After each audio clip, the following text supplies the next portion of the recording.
So what is position management? Position management is basically a system for managing a stock when you are at a profit to ride the trend relevant to your style and time frame. This is a really important last bit of the sentence. It's not about capturing, buying the low and selling the absolute high. It's about capturing the meat within that trend that's relevant for you and your style. Different market environments will favor quicker rules and put more emphasis on selling into strength or weakness. And this is a really important point because I think a lot of people get worked up about, there's a 2024, 2020, and they look back over their trades and they're like, wow, if I just hold until the stock breaks the 50 SMA or 100 SMA, I'm going to make 300% every single time. I sold way too early. But the reality is that not every year is like a 2020 or 2024. And this is a key point I want to emphasize, and this is something that Jim Ropel really emphasized to me, is to capture a monster winner of 200% or more, you'll need to sit through 1 to 2 bases at least within a strong stage 2 uptrend. And you're going to have to, stick through multiple earnings reports.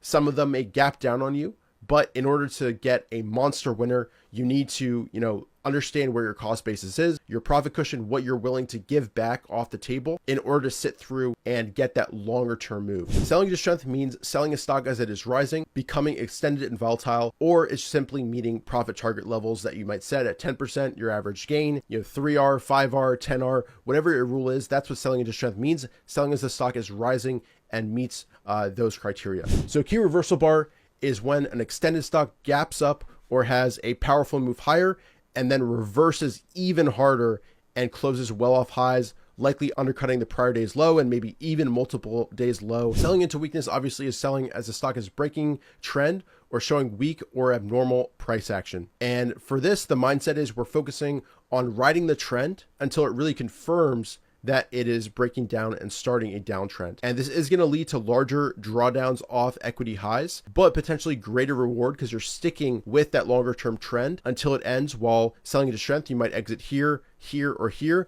Here you're participating in this longer term trend, however long it lasts, until it actually breaks down.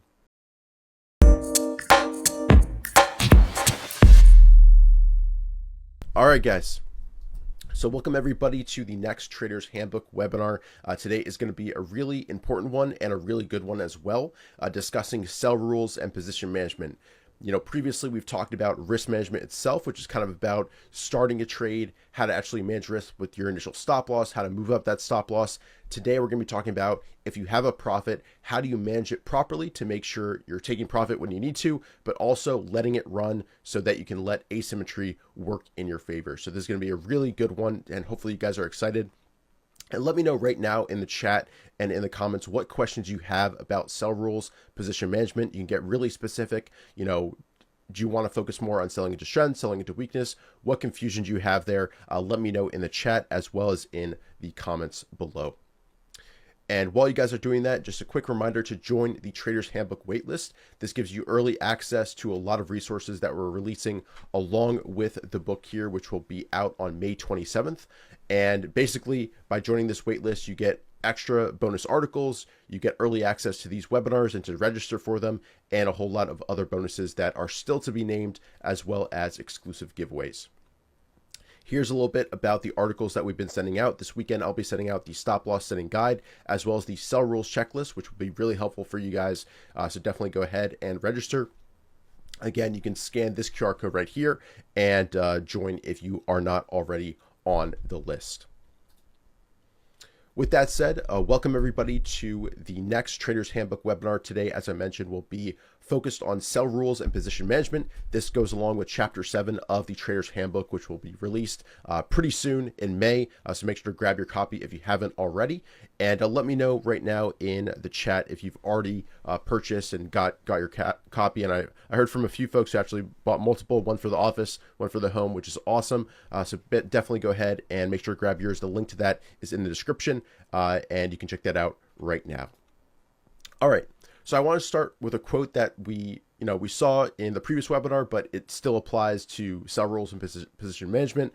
And, this is from William O'Neill, the founder of Can Slim. Buying a stock without knowing when or why you should sell is like buying a car with no brakes, or being in a boat with no life preservers, or taking flying lessons that teach you how to take off, but not know how to land.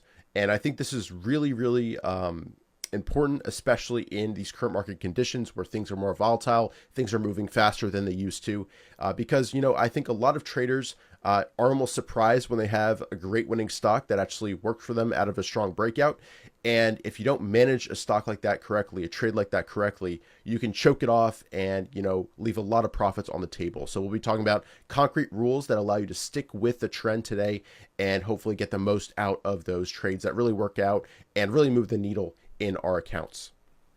So here's the agenda for today. This is going to be a really good one. First, discussing sell rules based on time frames, style, experience level as well. We'll be definitely getting into the weeds of selling into strength versus selling into weakness, with multiple case study examples for both of those, showing how to actually apply it and what price and volume characteristics to look out for. They'll discuss a little bit about trading around a core position, key takeaways, as well as discussing some kind of special situations, handling earnings reports, large gaps, end of day stops. All of these are important questions that I think you have to answer for yourself as a trader to build your trading system, which is the goal of both the Trader's Handbook as well as these webinars to help you do that concretely.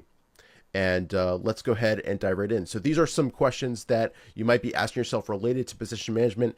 How do you define what is extended? How do you know when to sell into strength? When should I sell? How much should I sell? What if it goes up after I sell? When do I take profit? How do I manage a position through earnings? These are all questions that we'll answer in today's webinar and are basically really essential to answer for yourself, again, to build your trading system and build your sell rules as a trader. All right, let me take a quick sip of water here. So what is position management? Position management is basically a system for managing a stock when you are at a profit to ride the trend relevant to your style and time frame. This is a really important last bit of the sentence. It's not about capturing, buying the low and selling the absolute high. It's about capturing the meat within that trend that's relevant for you and your style. If you're a swing trader, it's going to be that first momentum burst. If you're a position trader, it might be, catching the whole trend, but then, selling it off the top because it's breaking down. But again, it's about the trend relevant to your style, your time frame, and your objectives. And it incorporates both sell rules for taking profits into strength and or into weakness, depending on your style. You might be doing more selling into strength versus selling into weakness. And I think this is really important.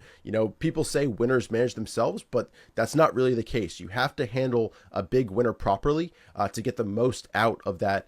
And we'll be providing concrete rules to help you do that and provide guidelines and foundations that have helped for us and will likely help for you, help you as well. And I think this is a really important point as well, is that clarity around your sell rules reduces confusion and noise and allows you to execute like a professional. I think a lot of people, get a winning trade and are confused about their objectives. They're a swing trader, but they suddenly have this 40% gain and they don't know if they should take profit or should, keep holding and see if it can double or triple from there. And this confusion leads to a lot of emotions. It leads to a lot of, lack of clarity. And you need rules to help you understand those situations, what exactly you should do relevant to your goals and objectives. So these sell rules that we'll be discussing today will give you that clear foundation and help you limit the impact of those emotions on your trading. And I think this is really important as well. The goal is asymmetry. Keeping losses small is accomplished through stop losses, through the risk management webinar and chapter that we talked about, this previous Wednesday, which you can find the recording linked down below. And letting winners run is defined by the sell rules we'll be discussing today. And this is kind of a very, representative graphic here that I quickly put together. You've got your entry. It broke out, formed some higher lows. We've got some sells into strength. You could also sell some into strength here or here. But then we start to see a break of structure, a lower high form, and then the stock really breaks down through previous higher lows. And this is where you'd be selling into weakness. So sell into strength is basically selling as the stock is going up, as we'll get into much later on. And selling into weakness is as the stock is breaking down through your definition of trend and starting a downtrend once you were previously in that uptrend. All right. I want to start with this because I think it's a really important point and something that William O'Neill emphasized a whole lot to Ross Haber, who of course is a co-founder of TraderLion. He's taught me quite a bit about trading, managing trades on a technical basis. He really emphasized that we buy based on both fundamental and technical analysis, investigating the story of the stock, the great products it's producing, the earnings growth, the sales growth, the news catalysts that are around the stock. However, he really emphasized this. we manage a position solely based on price action. We're only looking at the price and volume action to decide, should this be a sell? Should this, be a hold? Should I wait for more information? That's really, really key. And the reason for this is because price action at the end of the day is what determines our profit. You've heard Brian Shannon say only price pays. It's completely true. And there's so much news events, so much noise about the market, the Fed, the individual stock going on, that it's very hard to interpret everything to the best of your ability. And the way to go about this and to resolve that is price action at the end of the day is taking into account all those different inputs, the market health, what the Fed's doing, macro events, news catalysts, all of this is taken into account and is revealed how the institutions which move the stock over the long term are interpreting that information in the price and volume action of the stock. So that is why we solely, decide sell decisions based on the price and volume action. And here's a good quote from Jesse Livermore about kind of, identifying and interpreting news events. The reason for what a certain stock does today may not be known for 2 or 3 days or weeks or months, but what the dickens does that matter? Your business with the tape is now, not tomorrow. The reason can wait, but you must act instantly or be left. And I love this quote because he uses the phrase, what the dickens. I think we should bring that back. Hashtag what the dickens. But I think it's so true. You want to manage risk in real time, deal with the information you have on the table right now. And I think that's so important. So this is a really good quote to internalize as you're thinking about creating your sell rules and position management rules. All right. So sell rules based on style. So we'll go into kind of what a swing trader and position trader, what they are, how they should be thinking about sell rules. But first things first, in the chat right now, hashtag what the dickens. Perfect, Joho. First things first, in the chat right now, put if you're more leaning towards a swing trader or position trader. I'll be really curious to see what the results are here. So let me know if you're more leaning swing trader or position trader. I personally would put myself kind of as a hybrid, somewhere in the middle. I like to lean into, which way the market is favoring. So we see a lot of swing traders, both position traders, both position traders. Okay, so a good mix of everything. Perfect. Yeah, I would put myself in the middle here, a little bit of a hybrid approach, and I'll kind of talk through my exact sell rules and what I do during the examples later on. But a swing trader, your objective is to trade the momentum moves and to sell into those moves and sell into the volatility to the upside or downside if you're shorting. And you're going to be biased towards selling into strength. And the reason you're going to be doing that is based on multiple reasons, but you're trying to exit at equity highs. You're trying to just capture the short bursts and move on to the next setup, the next stock that's coiled or meets your particular setup. You don't care about what the stock does after you sell into strength. It could go, and double, triple, and it doesn't matter for your system because your system is to rotate to the next setup, to the next great opportunity, and to just kind of churn over your edge and make progress that way. The position trader is a little bit different. You're not really focused on, you are focused on capturing the momentum moves, especially at the beginning after your entry, but you're more trying to find, duration trades, trading longer term trends where a stock is trending for weeks, months, even a year and a half or more, ideally. And you're biased more towards sticking with that trend until it really breaks down. That doesn't mean that position traders can't sell into strength. You definitely can. And we'll talk about, some sell rules for position traders in just a bit. But you more want to focus on building an asymmetry by capturing as much of that trend as possible. And there's also another really good Livermore quote that I think is relevant here, where he talks about, the first and last eighth are the most expensive ace, of a profit. And with a position trader, you're really trying to catch early on in the trend after maybe the first eighth is done, capture the meat, and then maybe, sell some into strength here and, just capture 7/8 as it pulls back to that prior level. While a swing trader, you're really just trying to focus on capturing 1 or 2 of those eighths during a trend, during the most powerful periods of that move. So I think that's another good way to think about sell rules based on either being a swing trader or a position trader. And I also want to bring up here and revisit a concept that we talked about way back in one of the early webinars here, the stage you're in and how that impacts your sell rules. And today we'll be giving kind of really concrete sell rules for stage 1, 2 traders. Stage 3 and 4 traders, should build on the foundation and the techniques that they build in stage 1 and 2 and come up more with sell rules that allow them to perform, allow them to personally tweak towards their style, how they like to do things. While stage 1 and 2 traders, it's more about just building consistency, having a system in the first place, because that's a big problem with stage 1 and 2 traders is in the first place, they don't have sell rules. They get a profit and they have no idea what to do. So we'll be talking about really concrete rules for stage 1 and 2, and stage 3 and 4 traders will be giving some recommendations and tweaks that they can do to optimize for their style swing versus position trading. So again, in the chat here, let me know based on these characteristics and based on what we talked about before, what stage do you feel like you're personally in based on these graphics here and these kind of characteristics. And let me know. You can also be in between a stage. You can say stage 2 plus, and that's kind of in between stage 2 and stage 3. Probably many of you guys are stage 2 plus or stage 3 plus, I would imagine. All right, we've got stage 2, stage 2.5, perfect. Stage 2, 1.5, 2, very nice. So we've got a good mix of people, a lot of stage 2s, which is perfect. That's exactly the demographic we're trying to help out here. Steve, hey, how's it going, Steve? Good to see you. Stage 3 to 4, perfect. Stage 2 plus, stage 3.14, nice, Alberto. All right, perfect. All right, so we got a good mix here, which is great. So sell rules for stage 1, 2, focusing in on that subset. So this is you, really pay attention here. Again, at this point, you're just starting out in your trading journey. You're trying to establish a system for the very first time.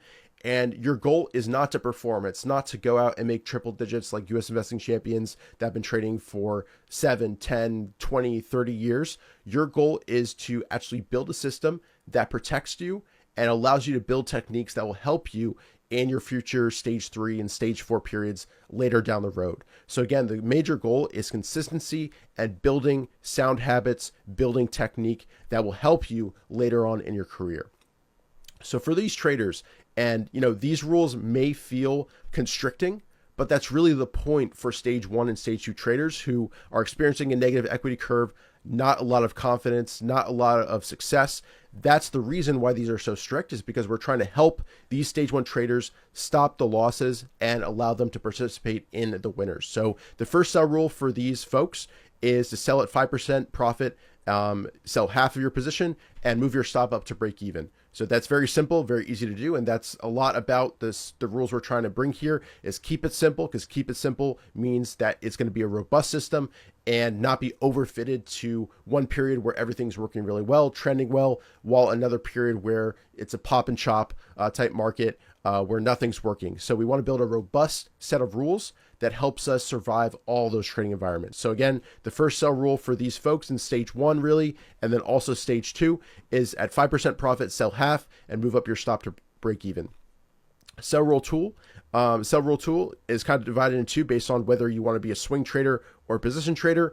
And for swing traders, sell the last half on 2 closes below the 21 EMA.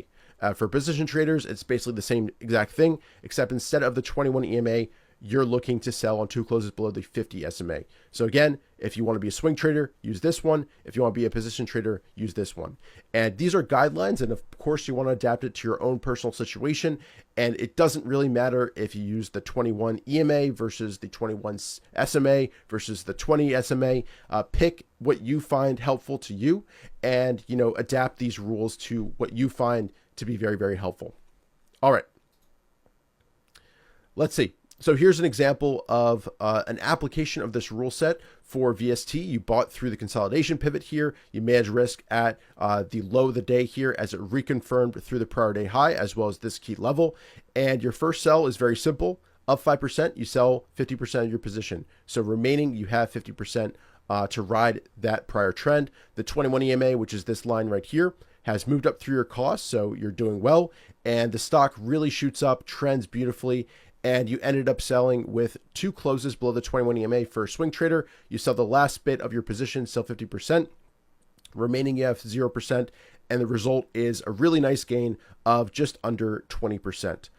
If you were a position trader instead, again, you would have sold your first sell right here of 5%, but you would have gotten a little bit more of a profit and end up being a net result of up 31%. I think this was up about 50, a little bit 50% here. You've got around 83 all the way up to 135 or so. So really nice solid gain, and you get a net result of 31.5%.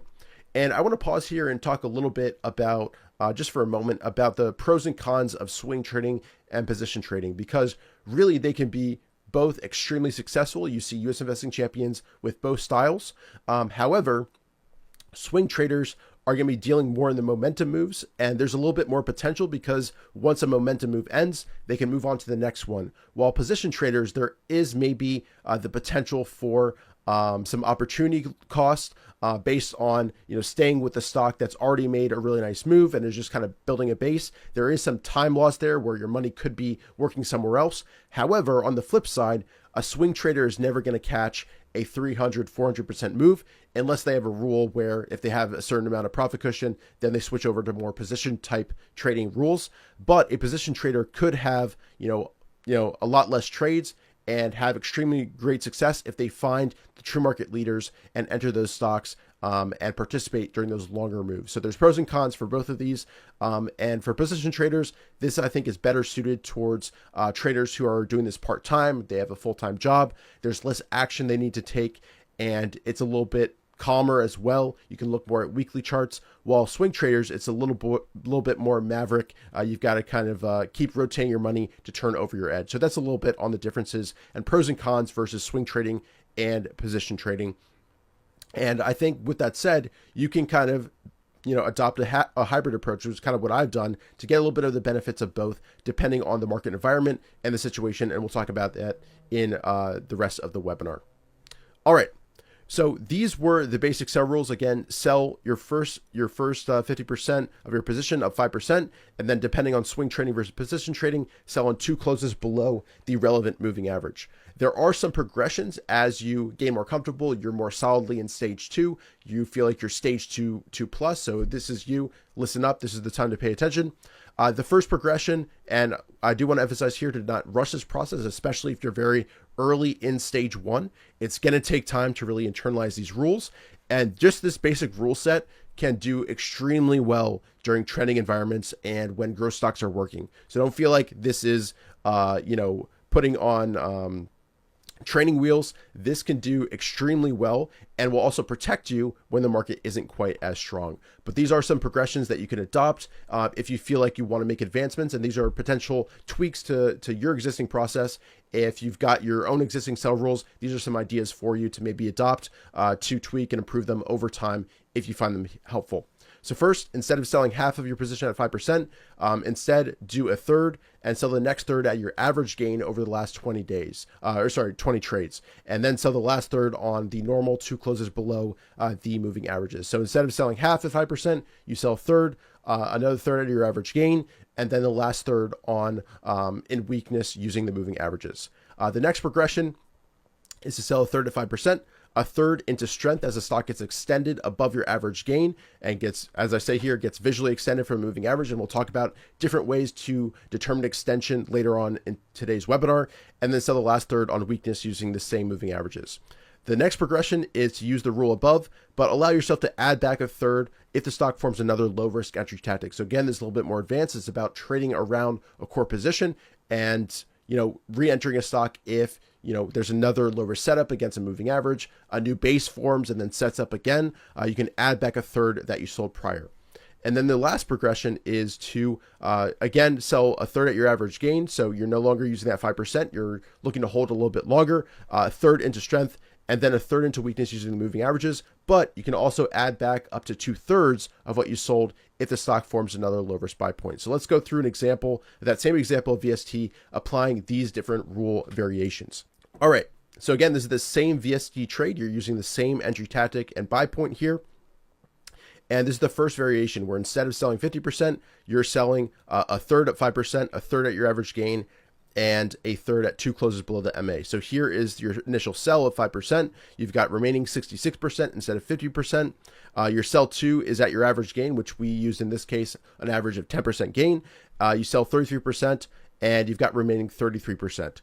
Then the stock trends, and you've got your normal sell rules below the moving averages for swing traders down here and position traders up here. And you might note that this actually performs worse than the first rule set that we talked about. But again, this might be a little bit more dynamic and might feel more comfortable for swing traders, especially to sell a little bit more. And then you can rotate that capital to another opportunity versus being stuck into a stock as it's trending above the 21 EMA and waiting for that last bit to sell before you can move on. So this is a rule progression that you can adopt. Maybe you prefer the first set. Go with that. Figure out what works best for you and use those sell rules. Here is the second variation where you're selling on the extension instead of at your average gain. So again, your first sell is up 5%, move your stop to break even. That protects you. Then you've got an extension here, a gap up and strong move. You didn't sell at the high of this day. You sold as it was pushing higher and really becoming extended with a gap here.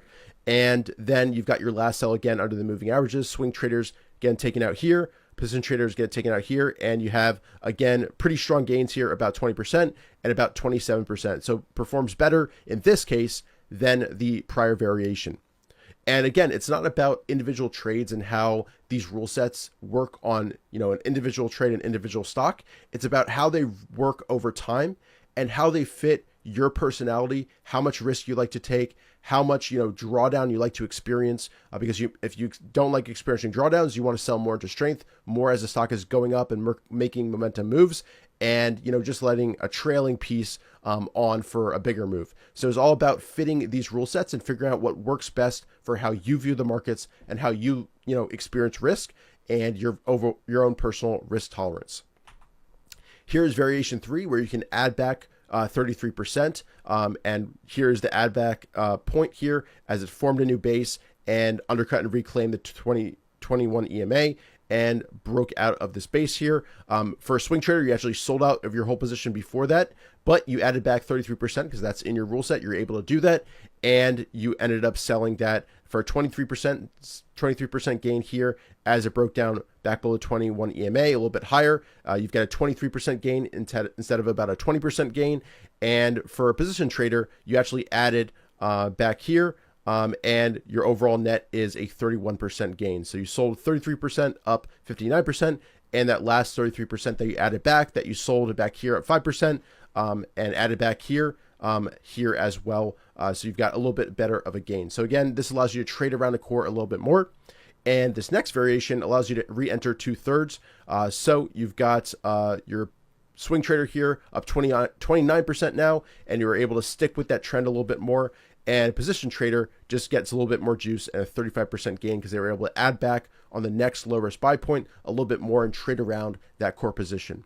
So those are the 4 variations. Again, here is basically the definitions of them. And in the chat right now, let me know which kind of rule set or variation kind of appeals most to you.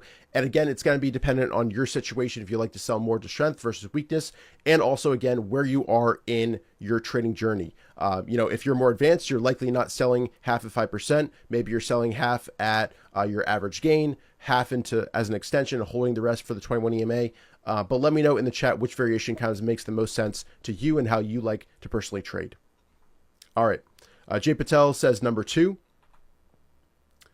1 to 2, and fast number 4. So we've got a mix. Again, everybody's going to think a little bit differently, and different rule sets are going to appeal better to different situations and different types of traders. But again, these are just examples as well of tweaks you can make. Maybe you're not going to adapt exactly variation 4, but you might tweak it to how you like to trade and your personal sell rules.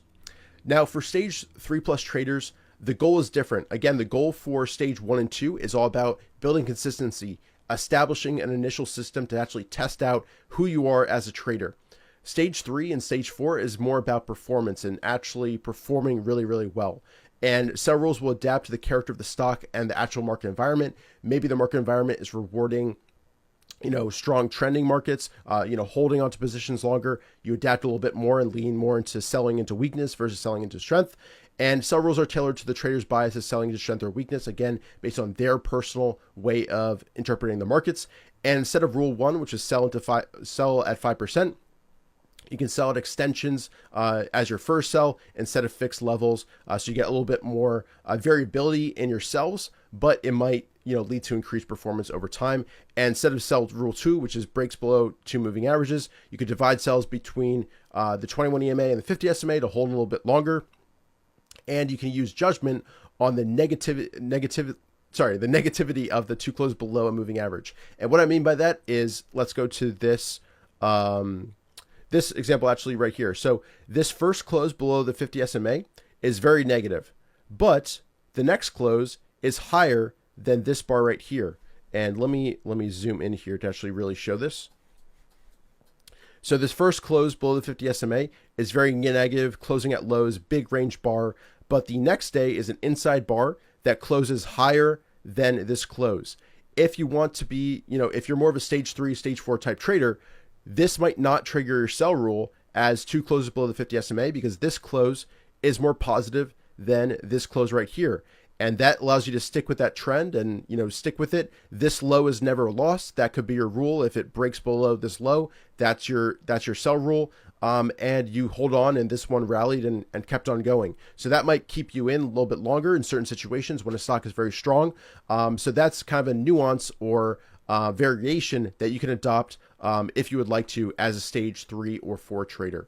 So those are some ideas for the more advanced traders out there about how to adapt their sell rules to be a little bit more malleable. And you can do that as a stage 3, stage 4 type trader. But again, stage 1 and 2 is about rigidity, system, consistency.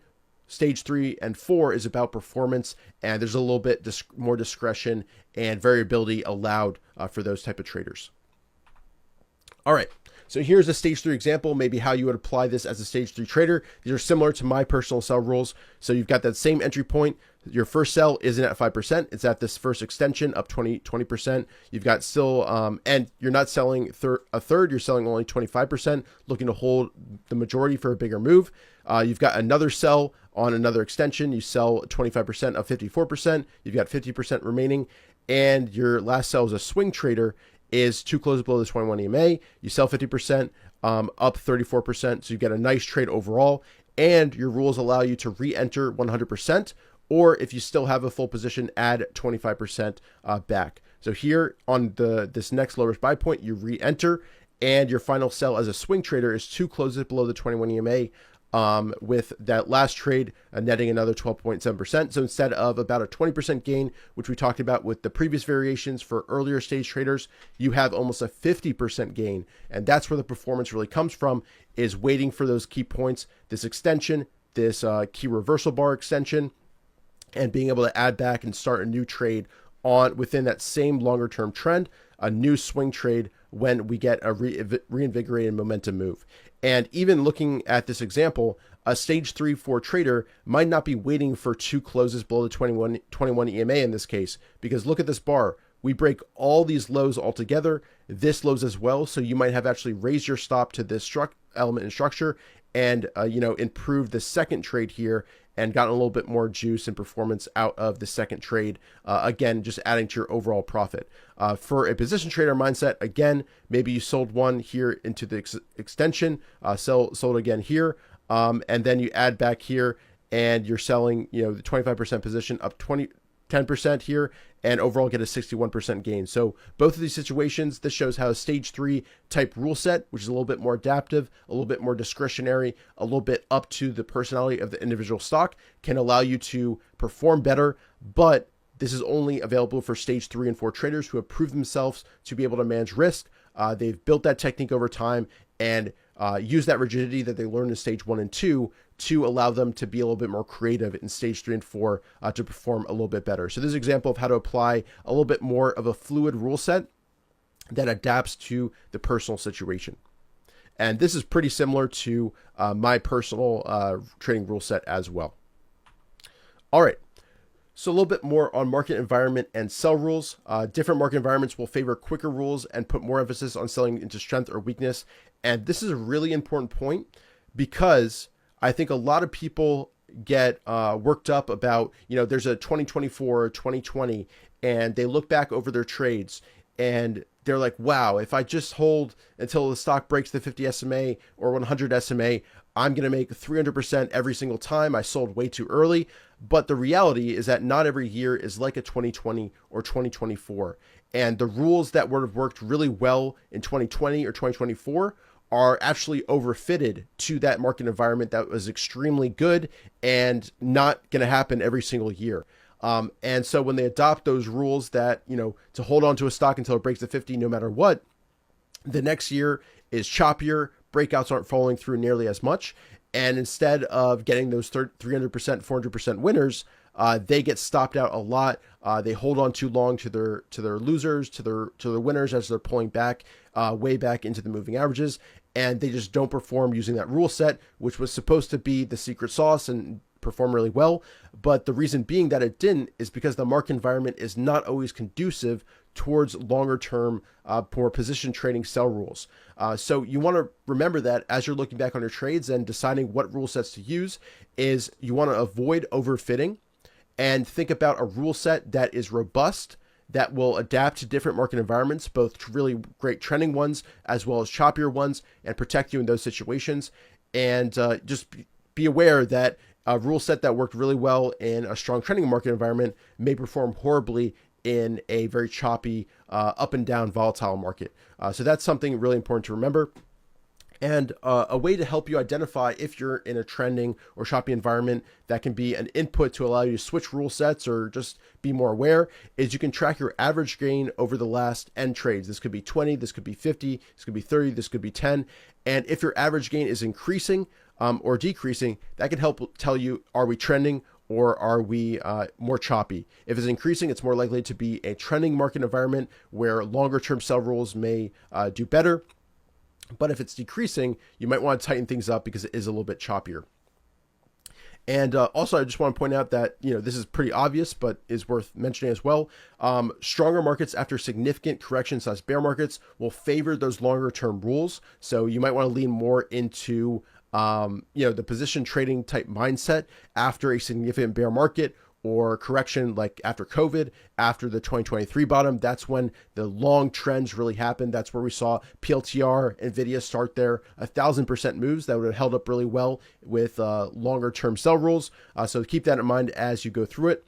And also, I want to mention here, when a market trend goes sour, it often happens fast, and growth names will all kind of drop in tandem altogether. So you want to be aware of that and act fast and manage risk in real time. And also, you can track the leaders carefully, and if they are breaking down, be on guard for more weakness, and that can help you inform you about the market environment and how you should be managing your positions. So this is just an important slide to think about how the market environment will impact which sell rules are working well in that current market cycle. All right, so we'll take a quick Q&A break. So drop your questions in the chat here, and we'll go ahead and answer a few questions. Also, this is the QR code that you can use to order the Trader's Handbook. If you find these webinars helpful, you'll definitely enjoy this Trader's Handbook. Everything we talk about here, we talk about at length in this book as well. And the last chapter, chapter 12, is a model book of the greatest winning stocks over the past decade. And it's great study material to help you speed up your learning curve and study those winners to distill the concepts that we're talking about in these webinars. So definitely go ahead and order yours if you haven't already. And let's go ahead and see if there's any questions here. Should the initial sell depend on what your initial stop is?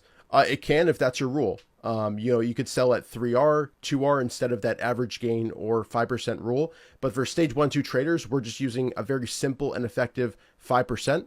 But if you're more stage 2 plus, stage 3, you can say, I'm going to sell at 2 risk multiples or 3 miss multiples. And that's how you can define your initial sell number 1. Clarify extension, we're going to get into that very shortly. So great question.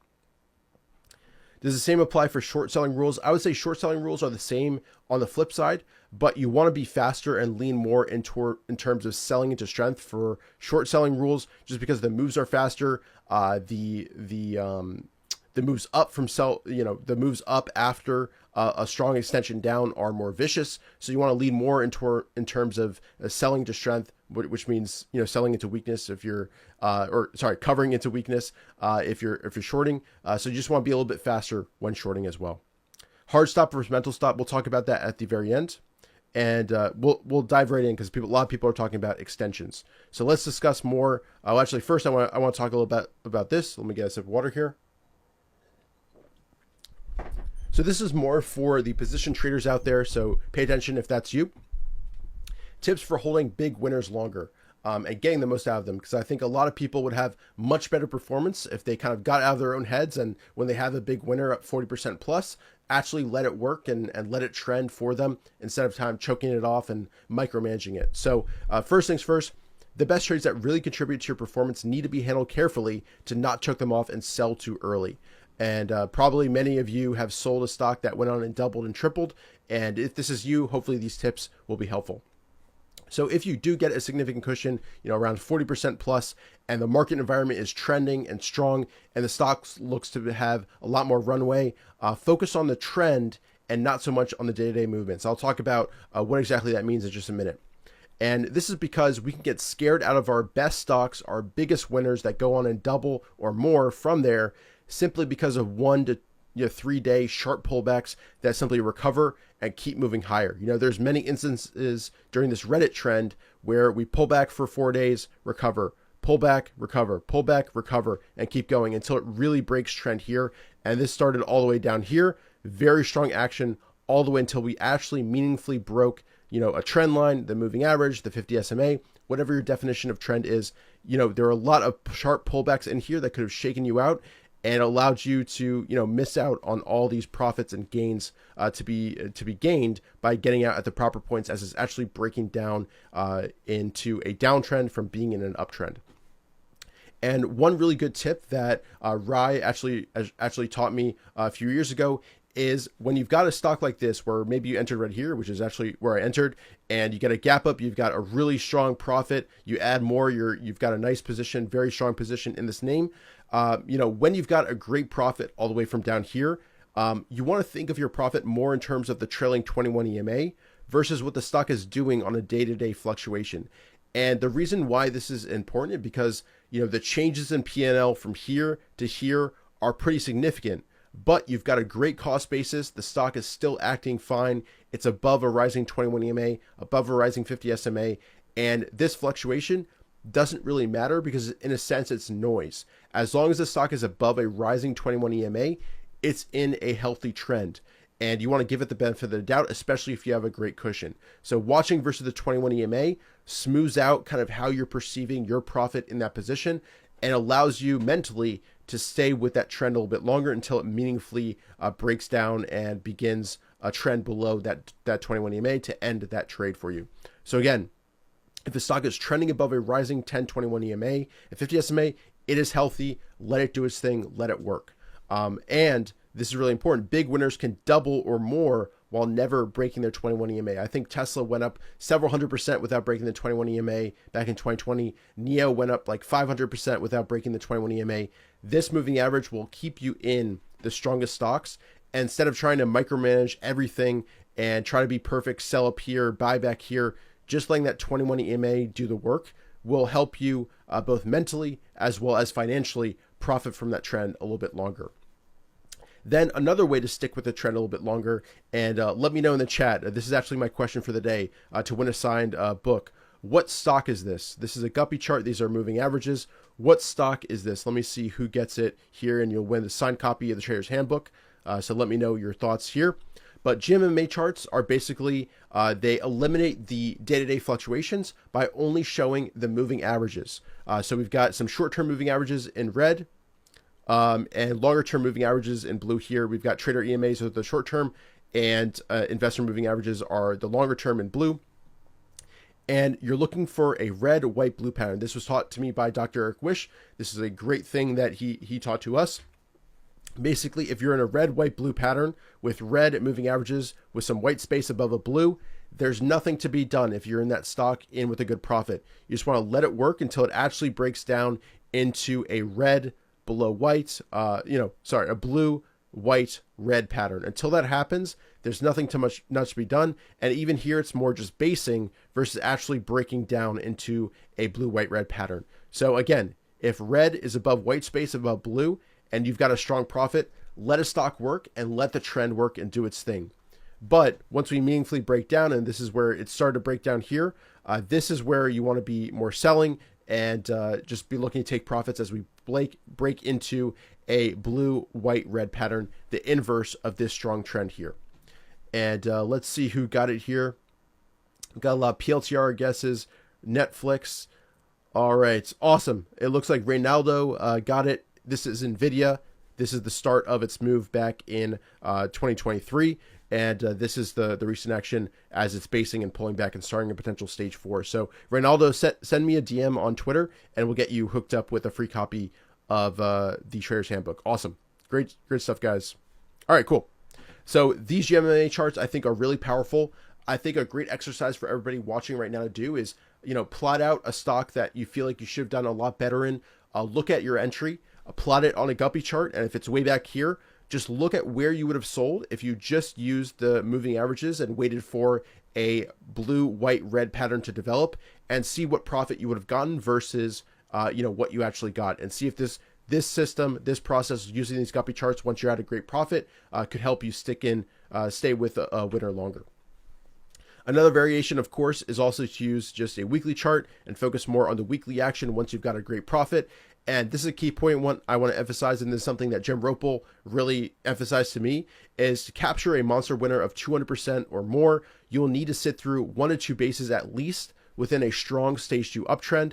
And you're going to have to, stick through multiple earnings reports. Some of them may gap down on you, but in order to get a monster winner, you need to, understand where your cost basis is, your profit cushion, what you're willing to give back off the table in order to sit through and get that longer term move. So there's sacrifices that have to be made. If you're an active investor, a position trader, a swing trader, there's always pros and cons to both. And part of the, cons of position trading is it's going to take quite a while, and you're going to have to sit through bases, consolidations, earnings reports, which add risk in order to profit potentially from a monster winner, which I know probably many of you had a really good. Ronaldo, shoot me an email at richard@traderlion.com and we'll get you set up. So that's richard@traderlion.com. So yeah, in order to sit through a monster trend like this and get really strong profits on app or a similar name, you have to sit through bases and sit through earnings reports. All right. So here are some good quotes for position traders / active investors. This is from Jesse Livermore. It was never my thinking that made the big money for me. It was always my sitting. Got that? My sitting tight. It is no trick to be right on the market. You always find lots of early bulls in bull markets and early bears in bear markets. I know many men who were right at exactly the right time. I began buying or selling stocks when prices were at the very level which should show the greatest profit.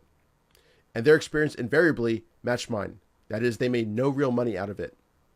Men who can both be right and sit tight are uncommon. And that's from Jesse Livermore. And what he means by that is, even if you bought correctly here, the ability to sit through this trend as the stock is working from you is very tough. And that's why we need to have rules that say, I won't sell until we break below the 50 SMA, or I won't sell until we break below and start a blue, white, red pattern. These rules protect us and allow us to profit from these monster winners. So that's really important to remember. Then for more active traders, I've got one from Darvis here. As to my basic strategy, I decided I would always do this. I would just jog along with an upward trend, trailing my stop loss insurance behind me. As the trend continued, I would buy more. When the trend reversed, I would run like a thief. So again, active traders, more swing traders, it's a different perspective. You're more trying to just participate when the momentum is strongest and get out of the way, run like a thief when that momentum ends and we start breaking down a little bit, or even, in this environment, you can sell to strength and just trail the rest and wait for the stock to really break down for that last remainder of the position. All right. So now we'll get into selling to strength rules, selling into weakness rules, and what the hell does extended mean and how do we define it? So let me take a quick pause here and see if there's any questions. All right, I don't see any, so perfect. Okay, so selling into strength. Selling into strength means selling a stock as it is rising, becoming extended and volatile, or it's simply meeting profit target levels that you might set at 10%, your average gain, 3R, 5R, 10R, whatever your rule is, that's what selling into strength means. Selling as the stock is rising and meets those criteria. And selling into strength is more suited towards swing trading, and its focus is on locking down profits after quick moves, momentum moves. And the benefit of this is it reduces equity curve drawdowns because you're selling as the stock is rising, although it does increase trading, and you're basically required to go and rotate that money into a new idea, a new momentum move. And the bad thing about this, and the difficult part and the art of it, is that extensions are a judgment call. That's why there's so many questions about, what does extended mean? And you can define extended based on a visual extension. This is how William O'Neill did it after looking at millions of charts, I'm sure, by the time he retired. But you can do it on a visual extension. How far extended are we above a moving average compared to we have been in the past? Just kind of make a judgment call. All right, we're about this far. Previously we only got this far. All right, we're a little bit extended here. You can also define it more objectively based on an ATR from a moving average or a percentage amount from a moving average. Rule of thumb is 10% above the 10 EMA, 20% above the 21 EMA, and 50% above the 50 SMA, 100% or more above the 200 SMA. Those are just rules of thumbs. And it's going to depend on the character of the stock, of course. And you can also base it on relative measured extension. This is an indicator that we developed in DeepView to actually objectively measure extension, and I'll show you that in the examples in just a second. So this can be a really simple and effective way to say this is extended based on prior price action. You can also use key reversal bars. We'll talk about exactly what those are. Failed breakouts are also time to sell to strength. When we try to break out of a base and fail, that can be an early warning sign to get out of the way. And then gap ups after powerful moves. But I want to be very careful here. Gap ups after powerful moves, when a stock has already been trending for quite some time, it's extended in its move, it's extended within its stage 2 uptrend, and the gap is more likely to be exhaustive than a sign that there's a lot of demand, renewed demand from institutions. Gap ups early in a trend are a very strong positive sign, but later in the trend, they can be more exhaustive and more likely should be sold into than accumulated on. And that being said, even for early stage gap ups, swing traders likely are selling into those because, again, their goal is to simply rotate capital out of the powerful movers into the next opportunity. And gap ups are a gift in their minds and allow them to get a profit very quickly. So even for swing traders, early gap ups are likely to be sells or spots to sell into strength, as you see in this diagram. And I think this is a really good rule of thumb as well. If you're thinking about, should I sell? I don't know if I should sell it. I'm up 30%. Should I sell? Should I hold? Look at where the 21 EMA is, which kind of defines the trend for your time frame. So use the relevant moving average, the 50 SMA, the 10 EMA even.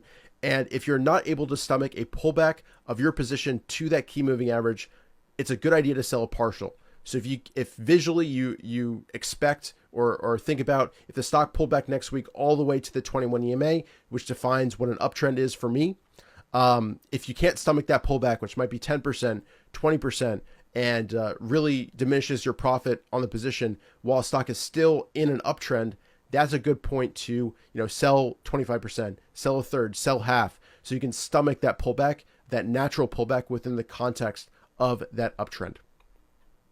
And Mickey asks, please repeat the percentage points of extended above the moving averages. Yeah, so this is a rule of thumb from the 10 EMA, about 10 to 15% above that is extended. Again, higher ADR stocks can go a lot bigger than that. From the 21 EMA, about 20 to 30%, depending on the stock's character. From the 50 SMA, 50%. From the 200 SMA, a double, 100% above that is considered a little bit extended. But again, these are all judgments, and there's always art and the character of the stock to take into account as you're defining what is extended. And that's where relative measured extension kind of comes into play to actually give you a framework that's objective to interpret extensions on all stocks the same way. All right, so what the hell are key reversal bars? Let's get into that. So key reversal bar is when an extended stock gaps up or has a powerful move higher and then reverses even harder and closes well off highs, likely undercutting the prior day's low and maybe even multiple days low. And you can see in this case, and let me know what stock this is. There's no prize, but just I want to see if there's anybody who can get it. During this move, there are many gap ups. It's gapping up almost every day. It looks extended almost every day. It's pretty volatile. And this day is just kind of at the end of this exhaustive phase. So let me know what stock this is. I want to see if there anybody who gets it.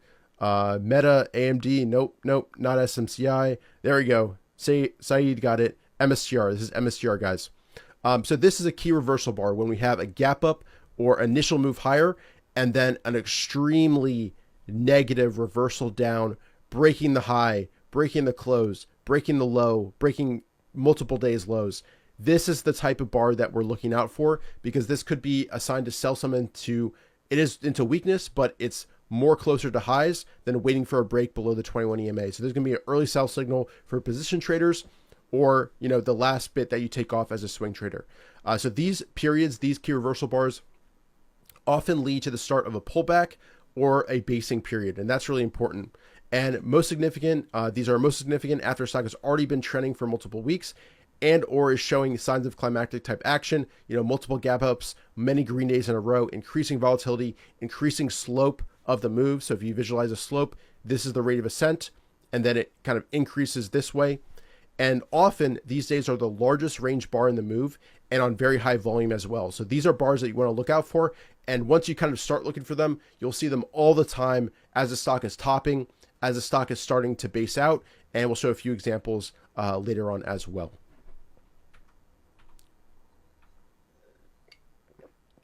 So this is MSTR. This was the zoomed in view that I just showed. This is the key reversal bar. And you can see throughout this move, it really respects the 10 EMA here. It's a faster moving stock, so the 10 EMA is kind of the moving average that I would consider for this name. And within that, there's a lot of points where it gets visually extended from that 10 EMA. If you look at how far it kind of gets from the 10 EMA, this kind of matches it or exceeds it. This kind of matches it or exceeds it. And each time it does that, it pulls back for a few days and even undercuts the 10 EMA.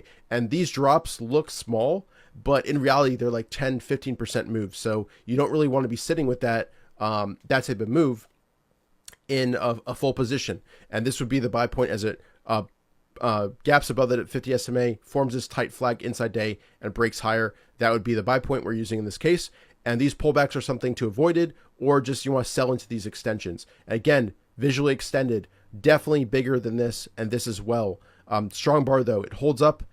You've got a key reversal bar here, but it actually recovers, holds, and gets even more extended. And again, look at the distance, the air from the 10 EMA compared to back here during the normal trend. This is a clear sign that we're getting extended. We get a fade off highs, and you might want to be taking some off every single one of these days, every single one of these extensions.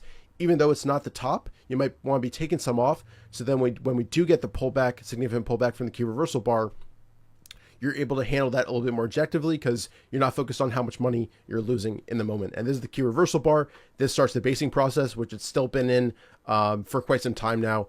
And we'll see if it does recover and set back up again. But again, this key reversal bar could be your last sell as a swing trader, or just, you know, a warning sign to sell half as a position trader. And down here, we've got the deep view relative measured extension indicator. Anytime it gets in this red area, we're getting a little bit, short-term extended from the 10 EMA. I'm using the 10 simple moving average here with a 50-day look-back period, and that is kind of what the indicator is trained on. It's looking at the moving average as well as the past 50 days and how extended we've gotten from that moving average. So anytime we get into this red zone, it might be a time to take profits back here as well.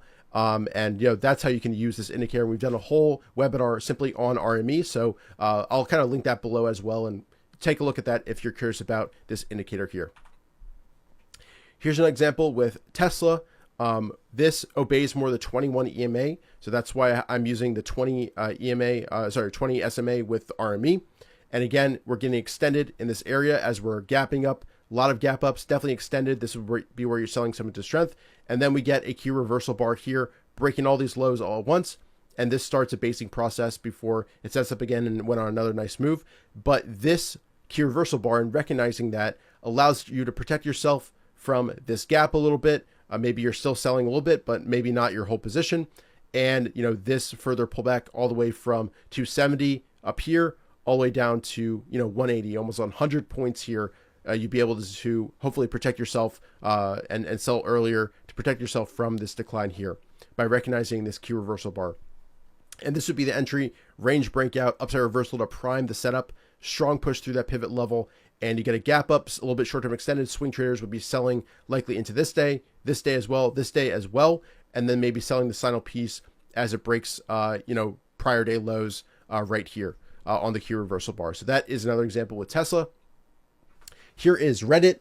You get an entry on the 50 SMA reclaim, or the entry right here on the flag breakout, and we get an extension here. But remember, this is also a powerful earnings gap, and this is a new stock, so this is kind of more recent and newer within the stage 2 uptrend. So maybe you wouldn't be selling as a position trader into strength here, but a swing trader definitely likely is selling some into strength.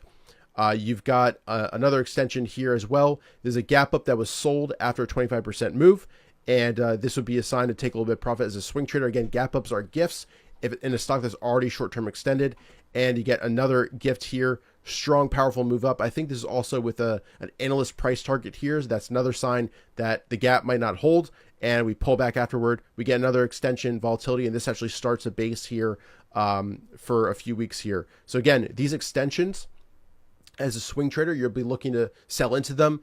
As a position trader, you want to be aware of them and recognize where a stock within its life cycle. Maybe you're not selling early extensions as a position trader, but you might be selling very extreme ones or later in the trend just to lock in some profits and weather a pullback to the 21 EMA or the 50 SMA. All right, then we'll get into selling into weakness here. All right, selling into weakness. Selling into weakness obviously is selling as the stock is breaking trend or showing weak or abnormal price action.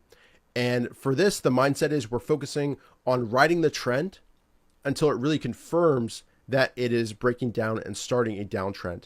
And this is going to lead to larger drawdowns off equity highs, but potentially greater reward because you're sticking with that longer term trend until it ends. While selling into strength, you might exit here, here, or here. Here you're participating in this longer term trend, however long it lasts, until it actually breaks down.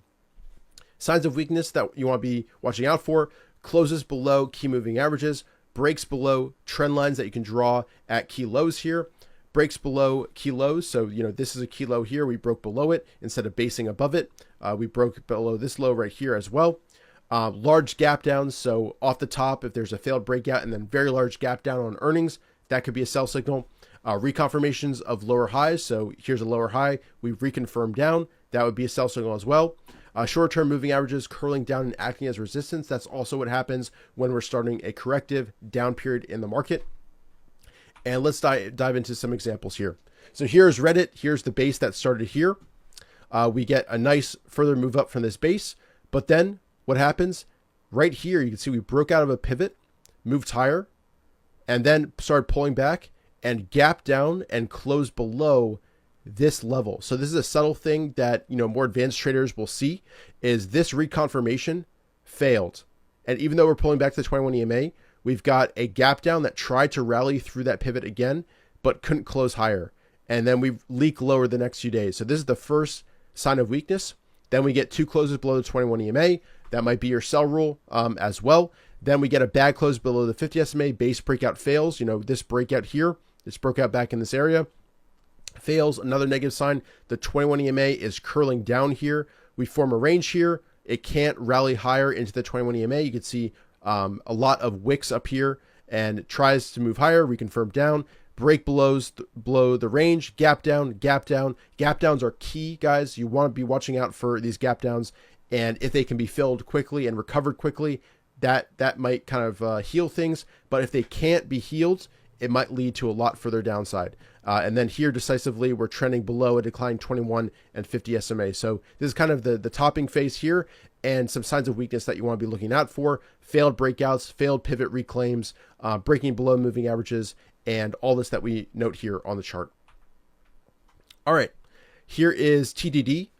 You've got a nice uptrend here. We break below the trend line as well as the 50 SMA in this case, but also even before that, this is a little bit of a consolidation. We get a breakout. The expectation is we go higher. Instead, we can't, fall through to the upside. We kind of stagnate at the pivot. We leak lower, and then we get a bad break of the 21 EMA. This would be definitely a sell signal here. Then we break below the trend line as well as 50 SMA, start to leak lower. The 50 SMA acts as resistance multiple times, And then we get very large gap down. So if you're not out by this, which you definitely should be as a swing trader and even a position trader, we're below the 50 SMA at this point. You definitely want to exit here. And I think this has declined about 50% since this very large gap down on very large volume. So all these warning signs are things you want to watch out for to protect yourself before further weakness happens and before stage 4 downtrend really takes hold. Here is GEV, and this is something I want to talk about, large gap downs. This is something probably a lot of people experienced recently with DeepSeek. NVIDIA got hit, GEV got hit, VST got hit. A lot of the high-flying names, which were the leaders, got hit pretty hard. So let's talk about, this large gap down. We'll talk about how to handle them later on. But here's the entry range breakout, strong trend, and then we get the catalyst out of nowhere, DeepSeek, game-changing news, and this is basically a sell. Even though it rallies, it is abnormal action that changes the dynamic of supply and demand. So even if you hold and rally, these likely you want to be sold into. And basically, if you bought a mean reversion trade here, you want to be more biased towards selling into strength because this gap takes time to heal, often months to heal, this type of thing, if it does. And here you can see it can't break out. It breaks below the range, breaks below 21 EMA, breaking down and starts a downtrend and is basing out now. But we'll see. We'll have to see what happens with this name. But this large gap down is something you want to look out for because like with TTD, these large gap downs could just be the start of major declines. And again, the goal at the end of the day is capital preservation. And these gap downs are abnormal action that you don't know if it's going to rally or if it's going to fall through to the downside. And we have to manage risk in real time as traders. And if our reason for buying is that it was moving higher and breaking out of a consolidation, when it pulls back right to our entry point and gaps down to that level, we don't know what's going to happen. It could break these lows and just fall through to the downside. We have to manage risk in real time with the information we have available and not hope. We have to follow our rules and exit accordingly. All right. Here's the next one. We've got Teladoc back in 2021. This is one I actually bought right here and sold into strength here. We've got a nice rally up above the 21 EMA. Then we have a downside reversal. It can't break out from this consolidation. We get reconfirmation down, another sell signal, a bad break of the 21 EMA all in one bar. We get a gap down. Again, gap downs are key. We have another gap down, lose the 50 SMA, lose the 200 SMA. So if you're not out by this point, you haven't been paying attention. Really, if you're not out by this point, you haven't been paying attention. And then this starts a major decline. I think it dropped 80% from this level or even more. And throughout that decline, it couldn't rally above the moving averages. It was below declining 50 and 200 SMAs. There are a lot of sell signals here that you could have kind of picked up on to sell into strength as well as into weakness and protect your capital if you did enter from this point or even are an investor and a long-term investor at that. Here's one more example. We've got NVIDIA, and I want to include this because it's more of a normal type correction in a leader than something that's completely breaking down like the other ones. We've got a nice strong trend. We get a key reversal bar. Again, these are a sign that often basing is needed. We get a lower high. This is another sell signal or warning sign to be looking out for. And we can see we try to form a range here, but instead of breaking out and reconfirming through this high, we break lower. And that's a sign that more correction is coming. And again, we try to firm up, try to move higher. We break lower, downside reversal. And all of that will hopefully protect you and get you out as a swing trader or position trader before the really bad break of the 50 SMA. And then the stock kind of firms up because the best leaders will, need these bases to set up for the next leg higher. I think this rose about 60, 70%, from these levels here. And from this extension down, there's no fall through lower. Then we start forming higher lows. So the opposite of these lower highs and firm up again and start a new uptrend. But again, as swing traders, we want to be selling into strength here, selling into strength at the lower high. Position traders, breaks below the 50 SMA very badly, sell into that, and then wait for it to set up again and restart a new uptrend. That's the goal that we're trying to participate during the momentum moves, the natural trends versus the corrective bases right here. All right. So I'm going to pause here and see if there's any questions on selling into strength, selling into weakness, as well as defining extensions, because I think that is a key thing that people likely have questions here. So let's see if there's any questions. Shall we think about volume strength as well as just MVA, I think just MA there, that's what you mean. But basically, price is the ultimate deciding factor. It's the most important thing. Volume often confirms and emphasizes key price and volume characteristics, but price is enough to make decisions by, because that's what's defined by supply and demand. So I think price is the most important. Volume can help confirm what you were thinking. Does this work for weekly or hourly charts? It works on all time frames, but we're really focused here as swing and position traders for growth stocks, and we're thinking more about daily and weekly time frames. So it does work on all time frames. There's cycles of price action on all time frames, but there's a lot more noise on intraday charts, and weekly charts might not be the right position management time frame for you, especially if you're a swing trader. So we're focused more on daily charts here and daily characteristics, but these characteristics you want to look out for on all time frames. Let's see here. I use the 5 EMA to measure extension sometimes. Perfect. Yeah, Ethan, that's great, especially for faster swing traders. Instead of a 10 EMA, look for a visual extension or percentage from or ATR from the 5 EMA. That can be a great way to measure extension, especially in the really fast movers. 5 EMA is probably better than 10 EMA. When I'm thinking about extensions, I'm always thinking about the character of the stock, the ADR of the stock, and MSTR is a much faster mover than even a Tesla or Reddit. So I want to be using a 10 EMA versus my normal 20 EMA, 21 EMA. So think about what moving average makes sense, what moving average has been respected in the past, does it consistently pull back to? And then you could plug that into RME or just look visually and see, are we extended from that moving average compared to where we normally are? So that's, again, a way to define extension is use the moving average that matters to the stock and then look for visual extensions from that moving average. All right, let's see here. All right, when I get stopped out and want to buy back, my broker raises my break-even price due to tax reasons. How do you avoid this? So I treat every trade as a new trade with the new cost basis. Everything for doing stuff for tax purposes isn't the way to go for performance and isn't the right way to think about things. You want to re-enter a stock because it sets back up and there's potential for a new trade opportunity. That's kind of the end of it. And then taxes will kind of take care of itself when it's the time to do that. All right. Parabolic moves like the quantum stocks recently exhibited. Yep. So again, accelerated rates of ascent. This is the rate of ascent, and then it kind of changes right here. That's another sign that we're getting extended, and you might be selling into strength here. You never know what the top date exactly is going to be until we get that really key reversal bar. But you don't want to participate too much and draw down too much, but you do want to participate. So you could sell a little bit into strength, maybe 25%, 25%, 25%, 25%. Keep doing that and participating with the trend until we get a significant break here. Can we use anchor VWAP? Yeah, you 100% can. For sell rules, I don't think it's quite as effective for me personally. That's how I interpret things. I like using it at the tops of bases or from key days like earnings reports as kind of a line in the sand to determine where, how supply and demand, who's in control, buyers versus sellers. But, you could place it versus this day right here or from a key pivot level. And if that's helpful for you on pullbacks, definitely go ahead and use it. All right. Is there a tool to find these signals automatically and get notifications? We'll be building that into DeepView. You'll be able to add a conditional alert when RMV gets up to 100, give me a notification. When we are 10% above the 10 EMA, give me a notification. We'll be building that in, but right now I don't know of a tool that does that.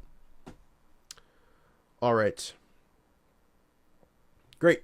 I think we can move on here. So special situations. These are just kind of key things to think about as well when it comes to position management. First, earnings reports. Earnings reports obviously are a binary event. A stock can gap up 10%. It can pull back 10%. You don't know, there's no way to tell, even if the news is supposedly good, the market can react negatively to that. It's really about the reaction versus the news that really matters. So you don't want to go in and gamble. That's the main thing. You don't want to just hope that we're going to get a gap up. So the guideline is your profit cushion must be larger than the implied move based on earnings to hold any of your position through. And you can look up implied move various places. We'll be adding it to Deep View pretty soon. But basically, if your profit cushion is 10% and the implied move is 8%, it's right on that edge of, do I have to sell something? Do I have to sell 50%? Do I sell my whole position? Because I don't want to go from 10% profit to only up 2%. That's giving back a lot. And yeah, there could be a point where you're up 10% and then it gaps up and you're up 20%. But you always have to think of the downside more than the upside. And I think as swing traders specifically, you should be biased to selling at least some before earnings, because earnings are such a binary event that it kind of ruins your edge of just kind of rotating through momentum setups to hold their earnings, because it's such a binary event. You could be up big, you could be down big. So I think swing traders should be biased to sell before earnings. Position traders must have a really good cushion, as I mentioned, to have a reason to believe that the stock has more runway. It's early in the stage 2. It's part of a very strong trend. Earnings growth that's been really strong the recent quarter. And then you could be justified in holding through earnings. But, earnings reports, you always have to think about, am I willing to stomach a gap down of 15% or more after this earnings report? Can I handle that based on my profit cushion? If not, you have to sell some. And I think this is really important. You can always sell half of your position and look to add back on the next setup, because think about this. If the emotions are at play here is fear of missing out right here. So if you don't hold through earnings, it gaps up without you, you're going to feel terrible because you're not participating in the trend when you had the stock. But you can kind of cure that by thinking about, I'll sell half, and then if it gaps up, I'll buy on the earnings gap, or I'll buy on the pivot breakout after the earnings gap. I'll just re-enter that 50% position once, it sets up again, because it will set up again. If it's going to double from the earnings gap, it's going to set up at least a few more times. So you can always sell half of your position and look to add back what you sold on the next low risk setup. So don't feel like you're missing out on anything because you sell some before earnings. In fact, you're kind of protecting yourself because, if it gaps down, maybe you're only losing 4% of your profit versus 8%, 10%. And that's a big difference psychologically and financially, based after selling half. So this is kind of how to handle earnings reports, is think about what your profit cushion is. Think about your time frame. Are you a swing trader or position trader? Think about the potential of the stock. And then also, I didn't mention this on the slide, but I should have. Think about the market environment. Has the market environment been really good? Are breakouts working? Are earnings, gapping up all over the place? If not, and things are gapping down, then it's probably a risk-off environment. And even if the stock blows out earnings, it might get sold off anyway. So that's something else to take into account and might bias you towards selling and protecting you when it's a risk-off environment overall. All right, gap downs. We talked about this a little bit in the risk management webinar as well, but gap downs will happen based on unforeseen events. We saw it with DeepSeek. It might be that the stock pre-announces before earnings. Gap downs will happen in some of the names that you are owning. And even in the strongest stocks and the strongest markets, based on news catalysts, there's going to be gap downs of 5%, 10%. Maybe they announce a secondary after hours. That could be a reason for a gap down in a recent IPO. So here's kind of how to think about handling it. On small gaps in a strong market, if you've got cushion in the stock, you should look to give the stock the benefit of the doubt. But of course, always obey your worst case stop loss. So if it's gapping down below the 50 SMA and you're going from 20% profit to 2% profit, that's not really a small gap down actually. So think about what your profit cushion is and take that into account in deciding, are you going to give the stock the benefit of the doubt? And in a strong trending environment, gap downs, in bull markets, gap downs are bought up. You want to see that. If it doesn't happen, that could be a sign to sell, close to the close, and lower your position size overall. But small gaps in a strong market, the main thing here is you want to give them the benefit of the doubt to stick with the trend if you have a strong cushion. However, very large gap downs are kind of a different beast altogether. It's much more abnormal action. So you have to manage risk in real time. Again, if you're going from 40% profit to 5% profit, likely something is wrong with the stock and there's a supply and demand imbalance that even if the stock recovers in the short term, it's likely going to start maybe a downtrend in the future. So always think about managing risk in real time, protecting your capital above all else. And you can always sell first and buy back on the next setup if it does set back up again. But a very large gap down, the money that you had is gone. You have to think about the current situation and if that stock is the best potential candidate for your hard-earned money, and basically make the decision: should I sell, move on, or do I still believe in the stock? I always, if there's a very large gap down, my bias is to selling very shortly after the open, maybe giving it a chance to rally on a 5 minute, but if it doesn't, I'm very quick to cut back. So that's kind of how I personally handle large gap down situations.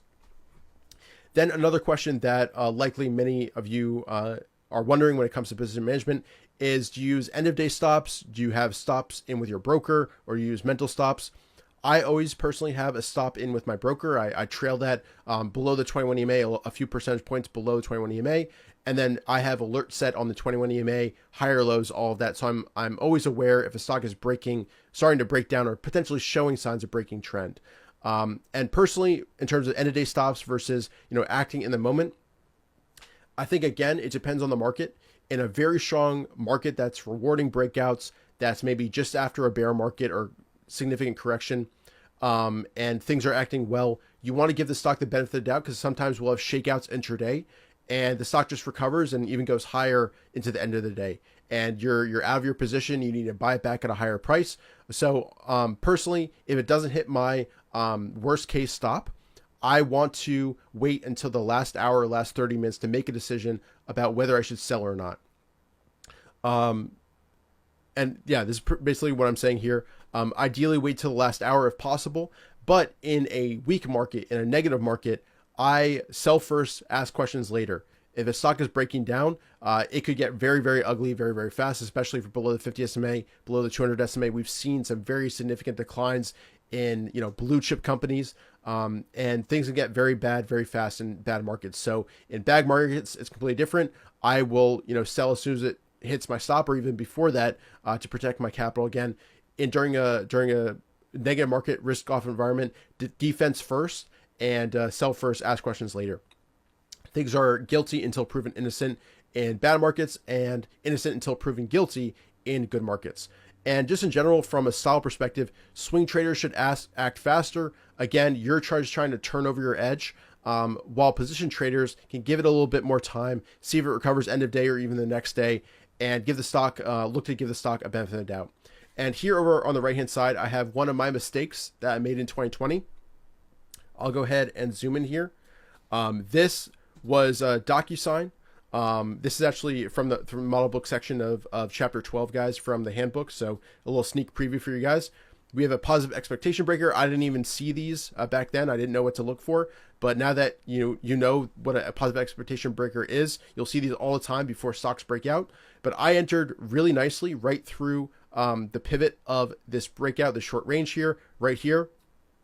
It trended beautifully above the 21 EMA. You can see a downside reversal above the 21 EMA, still acting fine, recovers and acts well.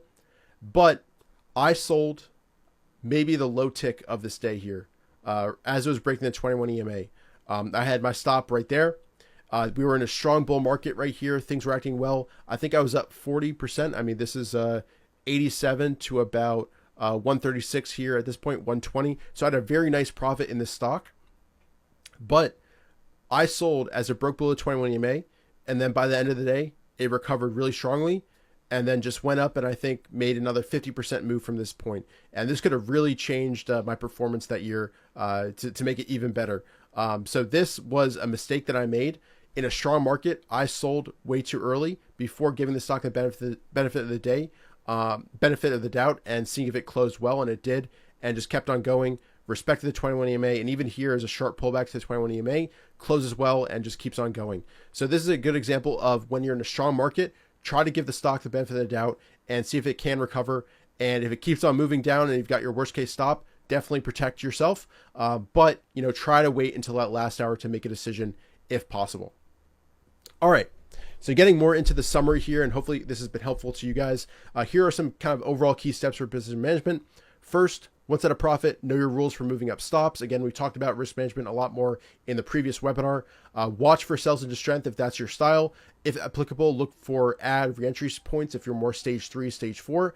Watch for sells into weakness that define the end of the trend. And then if you do end up exiting all the stock, don't just kick out the stock and never revisit it. add the stock back to a watch list and see if it sets up again, sets up a new base, and sets up a new opportunity. Often the best stocks to trade are ones you've already traded and had a lot of success with. That's another golden nugget for you guys. So here are some key takeaways that I want you to have from today's webinar.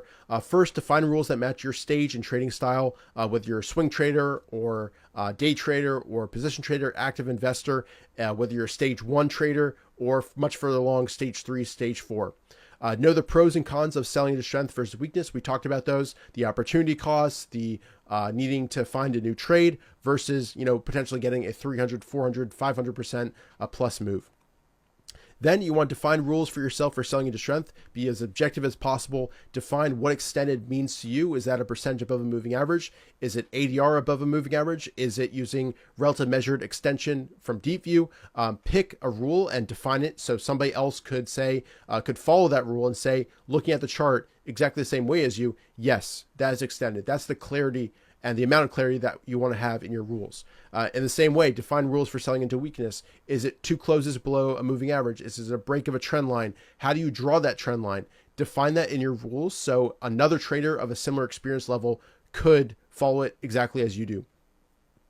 Then, this is really key. Sell rules allow you to manage a position with clarity, with a framework, to try to manage those emotions and have an understanding of exactly your objective and what you're trying to do.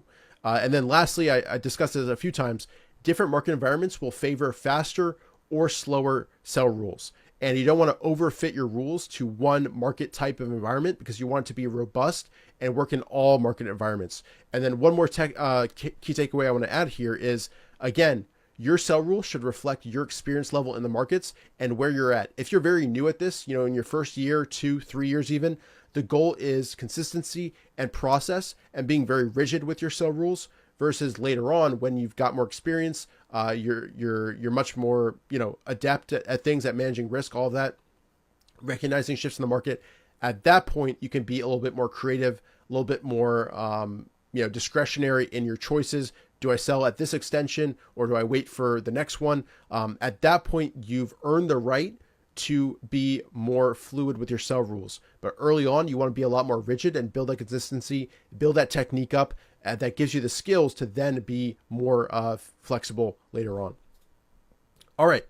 So that's it for today's webinar. Hopefully this has been really helpful for you guys. Hopefully the examples applying the different variations of sell rules helped you as well.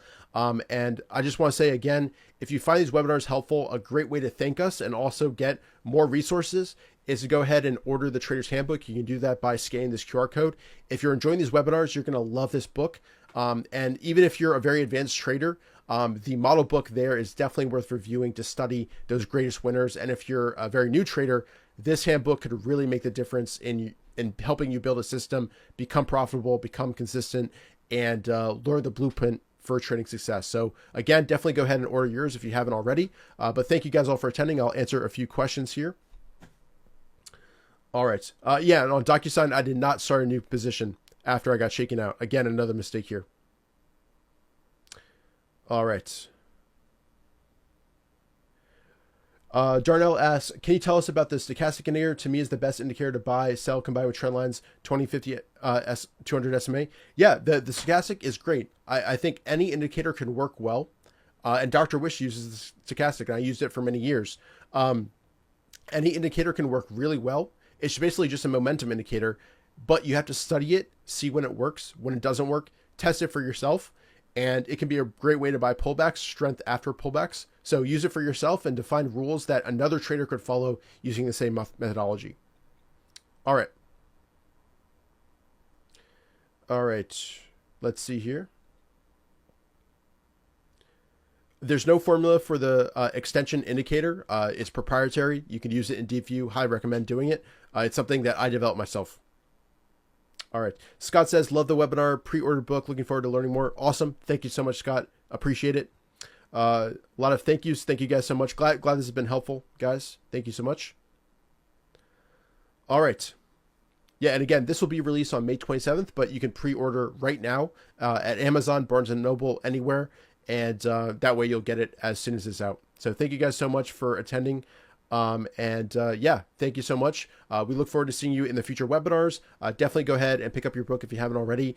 And yeah, we'll have this recording up as soon as possible. So thank you guys all for attending. If you did enjoy, please go ahead and leave a like down below. Subscribe if you're new to the channel.